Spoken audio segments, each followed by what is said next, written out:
আসসালামু আলাইকুম ওরহমতুল্লাহি ওয়াবারাকাতুহু।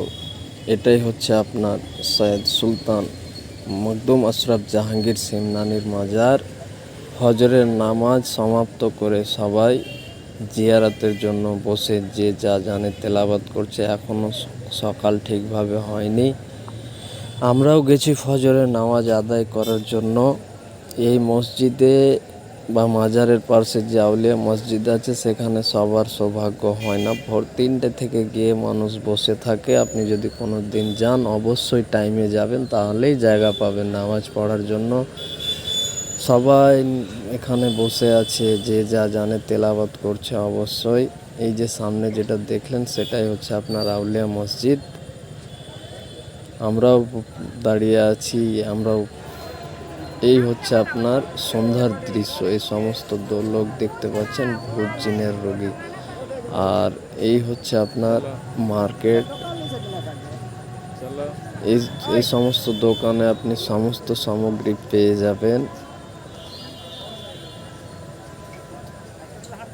এই সমস্ত লোক যারা মীর শরীফের ধারে বসে আছেন সবাই মখদুম আশরাফ জাহাঙ্গীর সিমনানির আদালতে হাজিরা লাগাতে এসছে। যারা যাননি তারা বুঝতে পারবেন না ব্যাপারটা। আর এই মাজার শরীফের এতটাই সুন্দর মনোরম পরিবেশ, আপনি গেলে আপনার মন ভরে যাবে। দেখুন কত সুন্দর লাইট দিয়ে সুসজ্জিত করা হয়েছে। এখন এশারের টাইম হয়ে গেছে, এশারের আজানও হচ্ছে। তবে আপনাদের এটুকুই বলবো, যারা ভিডিওটা দেখছেন অবশ্যই একবার শেয়ার করবেন।